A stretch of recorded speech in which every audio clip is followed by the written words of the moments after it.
Well, welcome back. Welcome back to another what did we call this? Recap? What did we call this?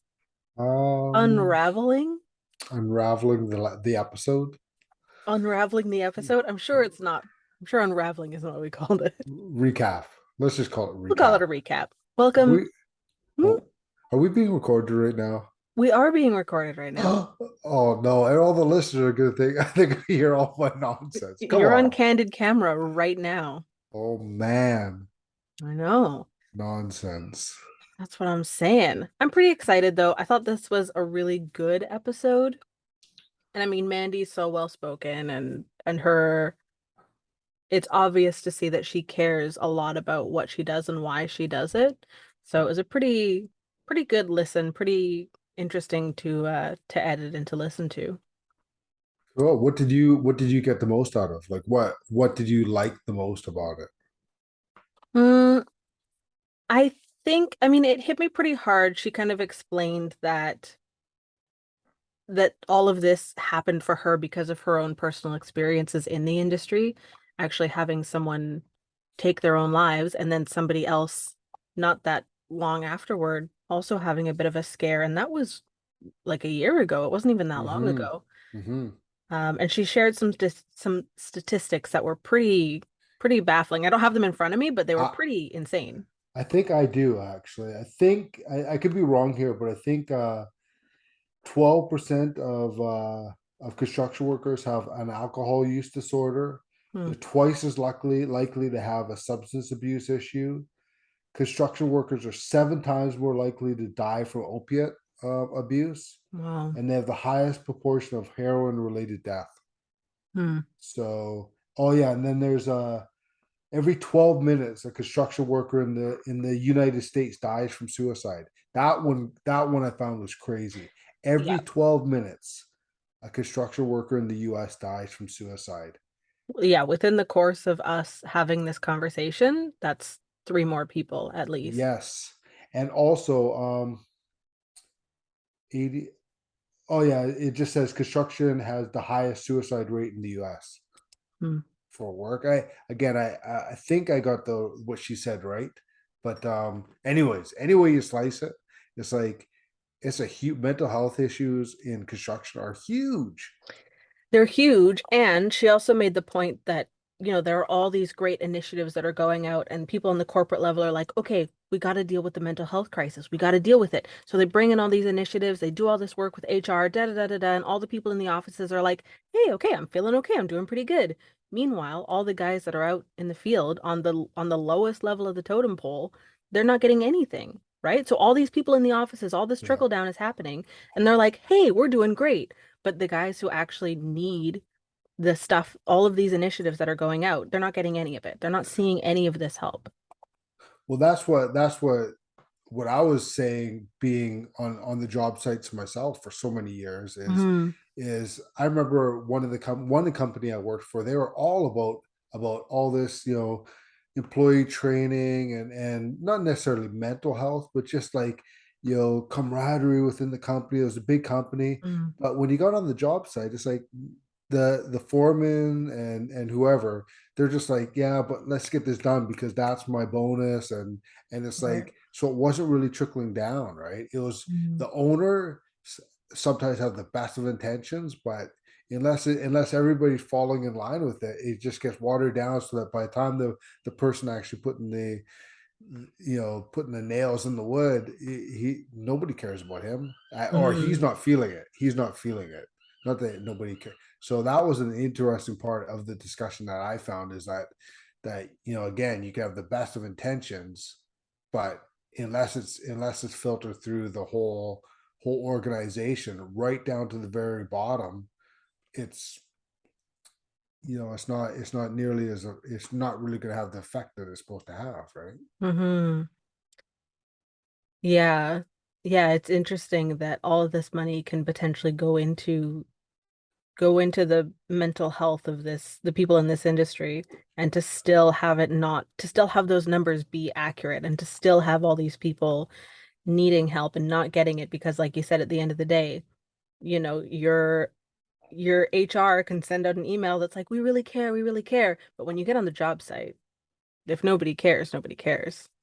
Well, that's the thing is if you have people leading the jobs, and again, I've been in construction for years, so I know if you have a guy, a foreman leading the job site, and he's not mentally stable, but he's producing, he's getting a lot of work done, and he's pushing the guys, but he's not mentally stable. It's really hard to model. I Mm, mean, the young guys under him are modeling what he does, right? yeah. So you really have to, as an employer,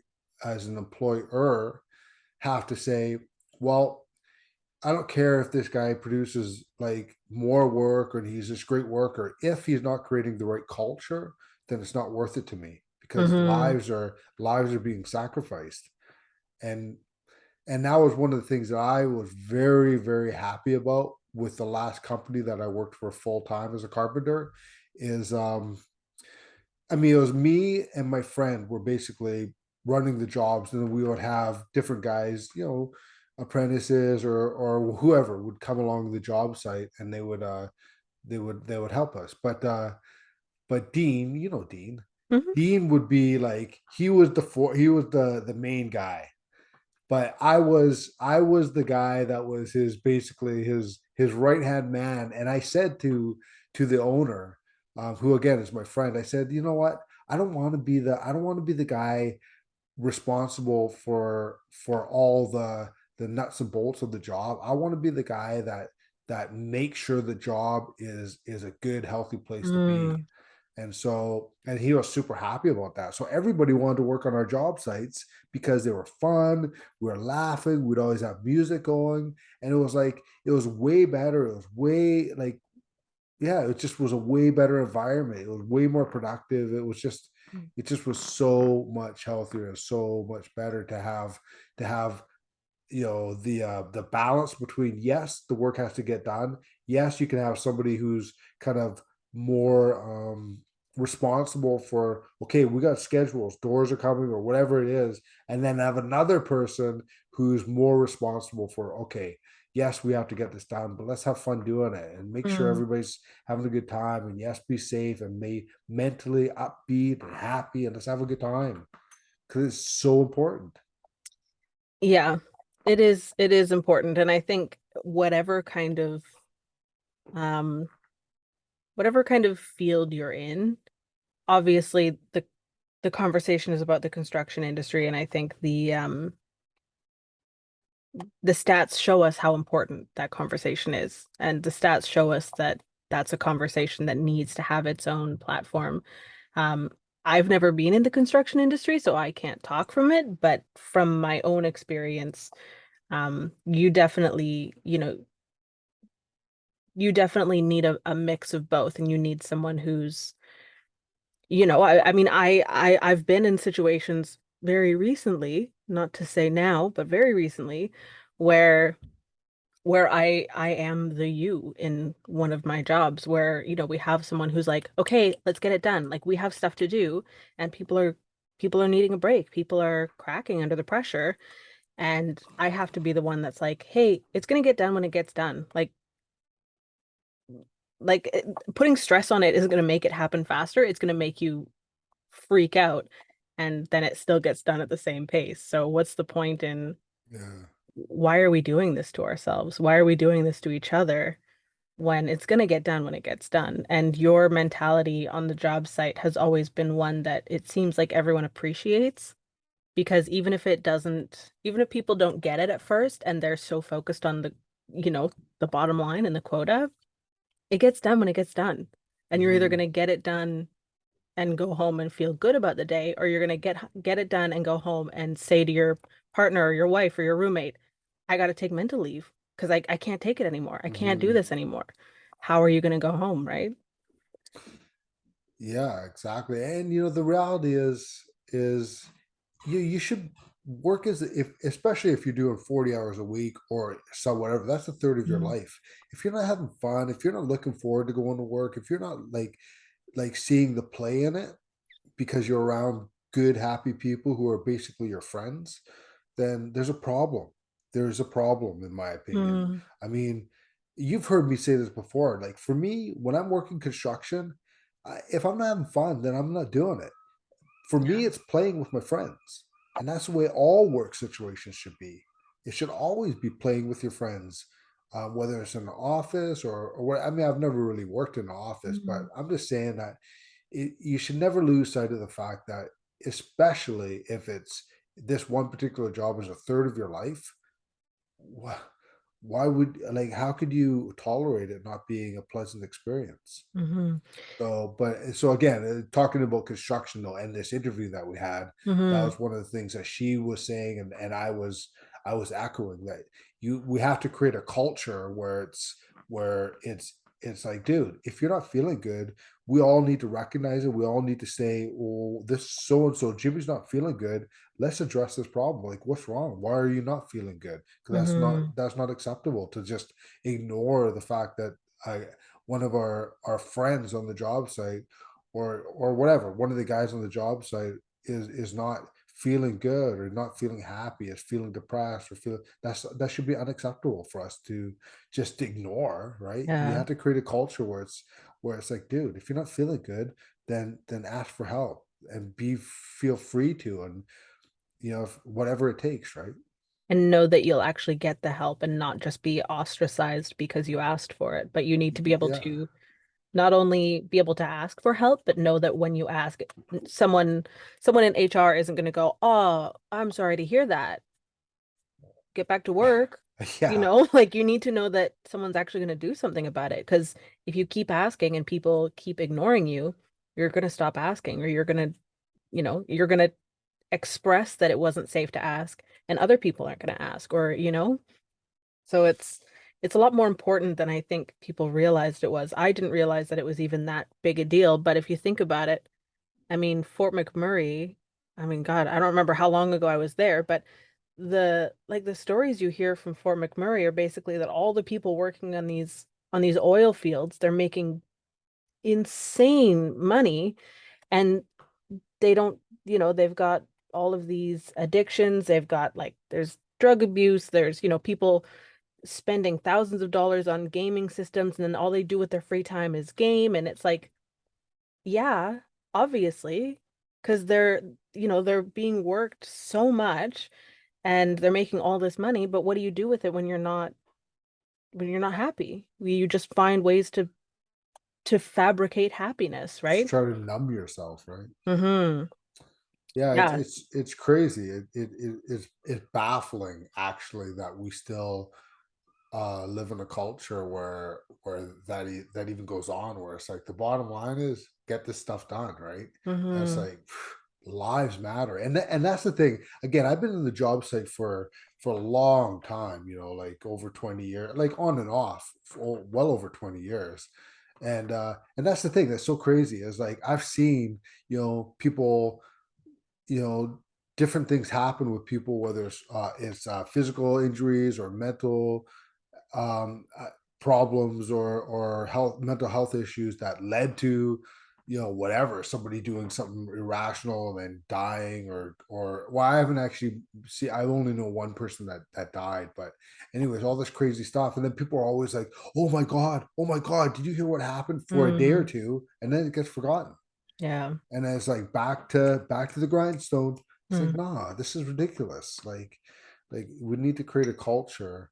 But anyways, that I think is what's so great about what Mandy is doing, and different people, and I like to think that what we're doing as well is to help create that culture and that understanding that the bottom line has to be sending people home happy and whole and being able to take care of their family and feeling like productive, happy, contributing people in our society. That's much more of the bottom line than the dollar. Mm-hmm. Because yeah, it just has to be. Yeah. Well, and she also gave us some more stats, which I again don't have in front of me because, hey, if you want the stats, you should listen to the full episode with Mandy McIntyre herself because she says it way better than I could. But she does also give some stats on the returns that an employer will get from having happier employees. So even if your bottom line isn't going to change, even if you will never adhere to the 2022 mindset that employees need to be taken care of as human beings first and foremost. Even if you don't want to hear any of that, you can at least hear that the bottom line is your returns will multiply. And that's a statistic, that's a fact, right? So everybody has stake in the game. Well, that's the thing that always found so interesting is again when Dean and I would be running these jobs, and we'd have all these guys that would want to come, but it would be like you're with your friends, you have the music cranked up, you're Mm, joking, you're laughing, you're singing, you're giving each other a hard time, but fun hard time, and it's like you're so jazzed up to be there, you want to be there, and it's a little bit of a competition, mm, and it's like you're busting on each other, just like like a sports team, or like when I was in the boxing gym it was like that, and when I was in the weightlifting gym it was like that, and it's just the way it is. It's this fun camaraderie where you're pushing each other, and but it's fun, yeah. right? Hmm. That sounds like the ideal work environment. It is. How do we empower individuals across North America, across the world, to seek the kind of help that they need to then go into the job site and be the person that puts it out there, right? Well, you need to make sure that the leaders themselves are getting the training, and such as the moving past pain training that we do, Mm-hmm. right? I mean, that's what that's all about, right? Yeah. And not that we want to sell anything on this podcast, but I mean, the reality is that's what we're trying to do. We're trying to build strong leaders, not just in construction, but in society, but build strong leaders, and then everybody else will fall in line, right? Sorry. Oh my gosh. We're I s- talking about like mental health and suicide, this and that. You're like, anyway, more about my lizard. what a fool. No, I'm listening. I'm invested. Lizard eyes. Oh, I'm wait a second. invested. Oh, so now everybody's gonna see the truth about me. Like we're breaking this up a little bit, but I gotta do the lizard face. Oh, good. Oh my gosh, he looks exactly like my new lizard. Oh my I gosh. can't see myself, but I'm just assuming it looks amazing. It looks pretty realistic. For those of you that are just listening to this episode, on our YouTube channel, you can see even the bearded dragon, he ran over to see me do the lizard face. He was like, Dad. "Mother, is that you? Who is that?" Oh man. It's not a real Oh. lizard, buddy. I'm sorry. How Oh. is that even when we're doing like a serious thing like this, we could just easily slip into jackassery. Well, I think that's the future of mental health. Like not to turn it into a preachy thing, but I don't think that you can have a conversation about mental health without being able to also be a bit of a jackass. Because like if you think about it, when you're going through whatever you're going through, and I deal with my stuff in humor, and my best friend, it drives her crazy, it makes her mad. But I have to joke about things, otherwise I can't talk about them. And if you've ever tried to talk somebody through something that's going on and they're not feeling great, if the whole conversation is doom and gloom, it's so much harder to talk about because then you just have someone looking at you while you're like, and then this happened, and like I think you both need to be able to have a human conversation without feeling guilty about experiencing a range of human emotions in the process. Like this is a part of having a human conversation about human experience is that sometimes you do just have to bring out your lizard face. Sometimes you do. And I think that's So good. so this explains why when I come to you once in a while, like Willow, and you just like Exactly. Exactly. I'm not okay. being mean. I'm not being You're just cruel. you're just trying to bring me up a little bit, I'm trying eh? to have a yeah, I'm trying to keep the human experience alive, you know? So that's all that is. Shar was so mean to me, she grounded me. I mean, that's fair though. It's You true. almost I always deserve it. I pretty much always deserve to be grounded. I'm a 51-year-old man that gets grounded. To his house. That's it. You're not allowed to I leave the know. house. You have to go to bed right now, and I'm like, okay. Happy as a clown. Yeah. Diving into bed. It could be. Have we talked about yet? Have we talked about my dives? Yeah, we must have mentioned my dives many times on here. I don't remember. Yeah, well, just for anybody who hasn't heard, pretty much not so bad now, but for a long, long time, every night as I went to bed, Char would have to watch a dive, me dive into bed with some crazy dive, the dolphin dive, the penguin dive, the clown dive, the like Michael Jackson dive, moonwalking and diving into bed. I'm an idiot.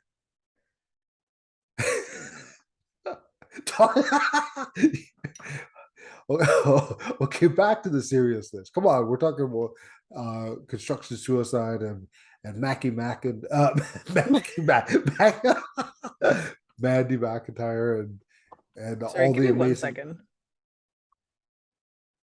What is going on? So, in case Willow doesn't edit this out, she just got a lizard.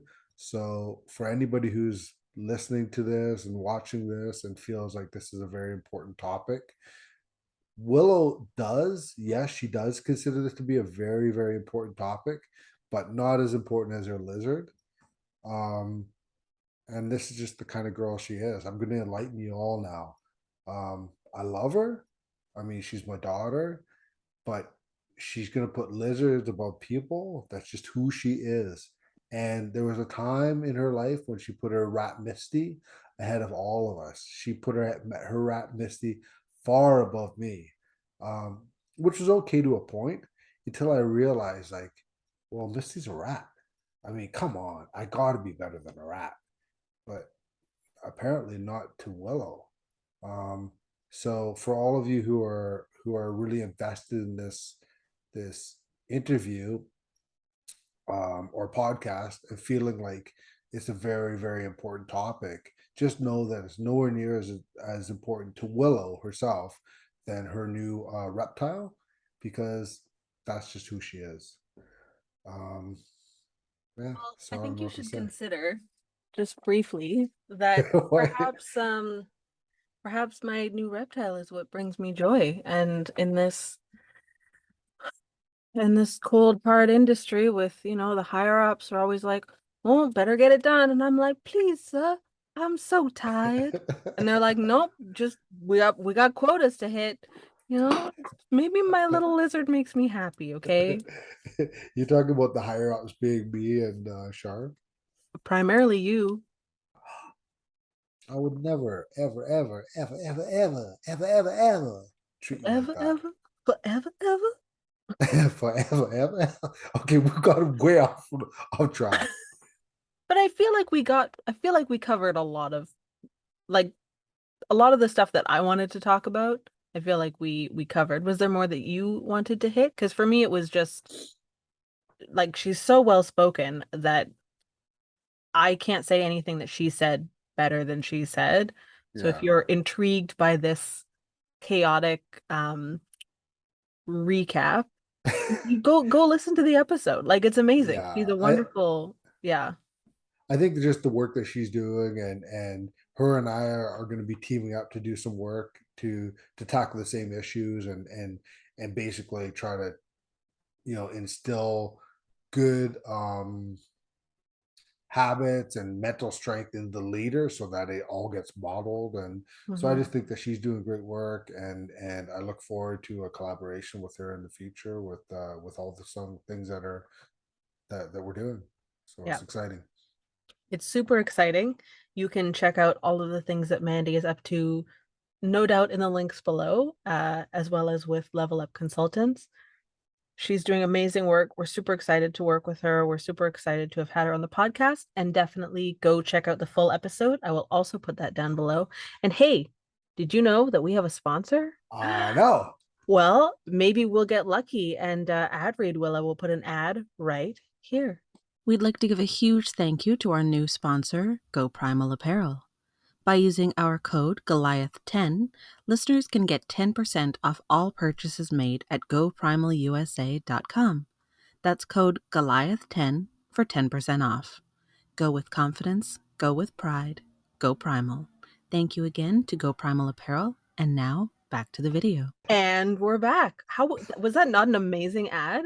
That was an incredible ad. I know. Holy. Who is she? Oh my gosh. Like, what is she for hire? I don't know. Give her a raise. That's what I'm saying. So thank you to our wonderful, amazing sponsor from whom you just heard. You'll find their links also down below. Sponsors. Sponsor. Oh, we're doing 2 ad reads today. Oh, I see how it is. Huge thank you to our other sponsors of the day, New Bioceuticals. New science-based nutraceutical supplements engineered to elevate your new mind and new body.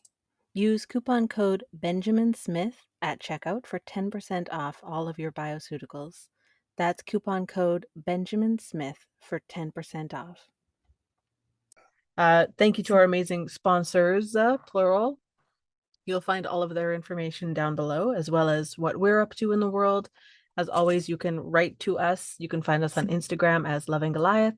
You can email us at lovinggoliath@gmail.com. You can find more information out about the Goliath Foundation at thegoliathfoundation.com.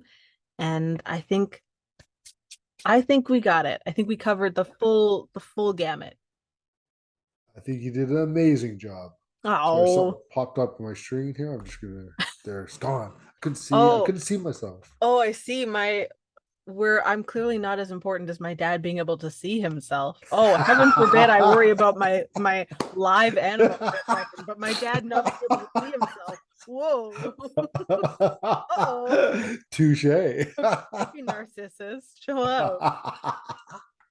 Ching. All right. Thank you, everyone. Bye. Catch you guys next time. Bye. Thank you all so much for joining us, as always.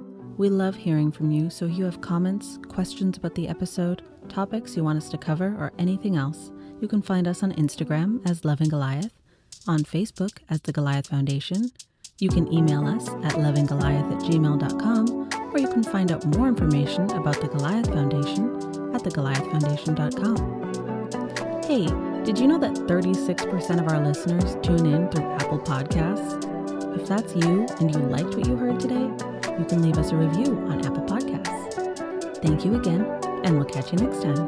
Bye!